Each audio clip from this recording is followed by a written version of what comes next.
खंडणी ते खुनापर्यंतची सगळी जी इतिहास आहे 5 महिन्यातला, त्यातूनच हे प्रकरण घडलेलं आहे आणि आम्हाला न्याय भेटला पाहिजे.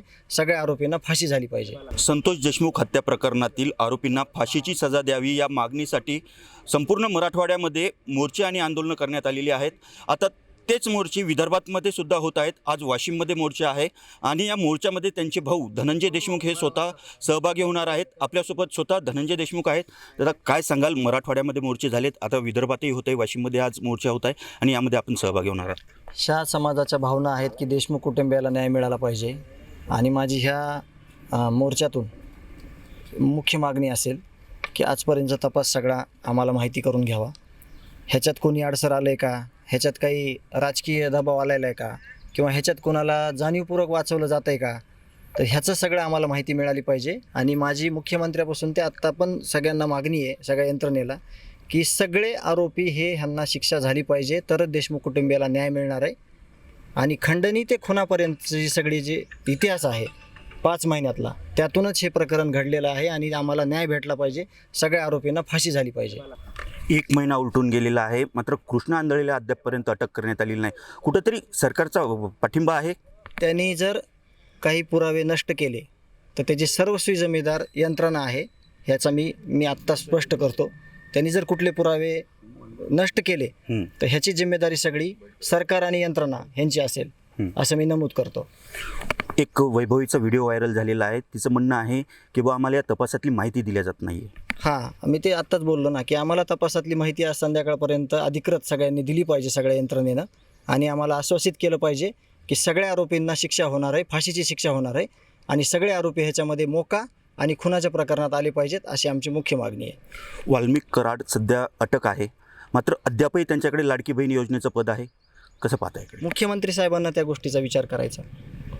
जी यंत्रणा आहे, 2 उपमुख्यमंत्री साहेब आहेत, शिंदे साहेब आहेत, अजितदादा पवार साहेब आहेत, एकनाथ शिंदे साहेब आहेत. त्यांनी त्या गोष्टीचा तिघांनी मिळून बसून विचार करून ह्या गोष्टीवर निर्णय घ्यायचा. मी एक गरीब माणूस आहे, माझ्या भावाची हत्या झालेली आहे आणि मी न्यायासाठी रस्त्यावर आहे. मला त्या गोष्टीमध्ये माझा न्याय घेतल्याशिवाय मी त्या गोष्टीकडे कसं जाऊ शकणार आहे? आपल्यासोबत शिंदे सेनेचे प्रवक्ते सुद्धा आहेत. तुम्ही कसं पाहता याकडे? वाल्मिक कराडला अटक असताना सुद्धा लाडकी बहीण योजनेचं पद आहे त्यांच्याकडे. नाही, हे चुकीचं आहे. वाल्मिक कराडची अशा कुठल्याही पदावर तो असेल तर त्याची हकालपट्टी केली पाहिजे. आणि सर्वात महत्त्वाचं, देशमुख कुटुंबीय सातत्याने जी मागणी करतायत की तपासात ज्या गोष्टी निष्पन्न होत आहेत, मग त्यांचं खरं तर प्रामुख्याने एक म्हणणं येतं की जो विष्णू चाटे आहे, त्या चाटेचं या आरोपींशी कधी बोलणं झालं, काय बोलणं झालं, या वरिष्ठ कुठल्या राजकीय नेत्याशी बोलणं झालं का, या विष्णू चाटेचं CDR जे आहे ते तारीखवार सांगतायत. हे या कुटुंबाला दाखवलं पाहिजे, त्यांना विश्वासात घेतलं पाहिजे. तपास योग्य पद्धतीने चालू आहे याची खात्री या कुटुंबाला करून देण्याची जबाबदारी सरकार आणि प्रशासनाची आहे, याबद्दल दुमत नाही. आपण पुन्हा त्यांच्या बंधूकडे जाणार आहोत. कराडच्या मुलावरही आता गुन्हा दाखल झालेला आहे सोलापूरमध्ये. कसं पाहता याकडे? संपूर्ण कुटुंबच एक गुन्हेगारी प्रवृत्तीचं आहे का? दुसरं काय अपेक्षा ठेवणार?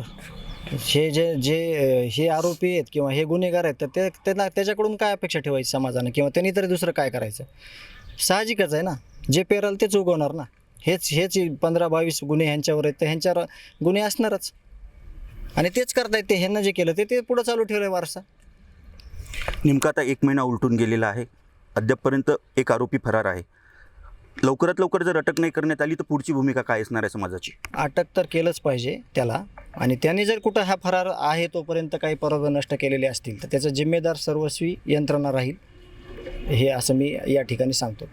पुढची भूमिका काय असू शकते समाजाची? पुढचं ह्याच्यापेक्षा तीव्र सगळा निषेध होईल. सगळ्या राज्यभरामधून आम्हाला न्याय कसा भेटेल ह्यासाठी पुढचं आंदोलन असेल, किंवा मी देशमुख कुटुंबीय किंवा समाज आम्ही कुठंच मागं थांबणार नाही. आम्हाला न्याय पाहिजे. आमचा विनाकारण हत्या केलेली आहे, आमच्या बंधूची जी हत्या केली आहे, संतोष अण्णाला जे संपवलं आहे, ते एवढ्या अमानवीय पद्धतीनं आहे. त्याचा न्याय आम्ही घेतल्याशिवाय थांबणार नाहीत कुठंच. सरकारकडून कुठंतरी याला जातीय वळण दिल्या जात आहे, कुठंतरी OBC विरुद्ध मराठा असं काही वाटते का तुम्हाला? अजिबात संबंध नाही जातीचा. एक माणूस गेलाय, त्या विकृती आहेत, मी सुरुवातीपासून सांगतोय. आणि ह्या सगळ्या 18 पगड जातीच्या सोबत आल्यात, त्या न्यायाच्या भूमिकेत आल्यात. जे राजकीय लोक आलेत ते न्यायाच्या भूमिकेत आलेत, जे सामाजिक संघटना आहेत सगळ्या त्या फक्त न्याय मागतायत संतोष देशमुखला. ह्याचं कोणी दुसऱ्यानं राजकारण करू नये हे मी विनंती करतो. कारण का हे लोक आलेत ते संतोष अण्णाला, एका माणसाला, एका माणुसकीची हत्या झाली त्याला न्यायासाठी आलेले आहेत. ह्याच्यामध्ये सगळे लोक आहेत न्यायाच्या भूमिकेत. त्यांनी पण न्यायाच्या भूमिकेत आलं पाहिजे आणि चुकीच्या पद्धती केल्या नाही पाहिजेत. नक्कीच चुकीच्या पद्धतीने राजकारण करू नये, संतोष देशमुख यांना न्याय मिळावा अशी मागणी त्यांच्या बंधूंनी केलेली आहे. Pankaj Gadekar, Maharashtra times online, Washim.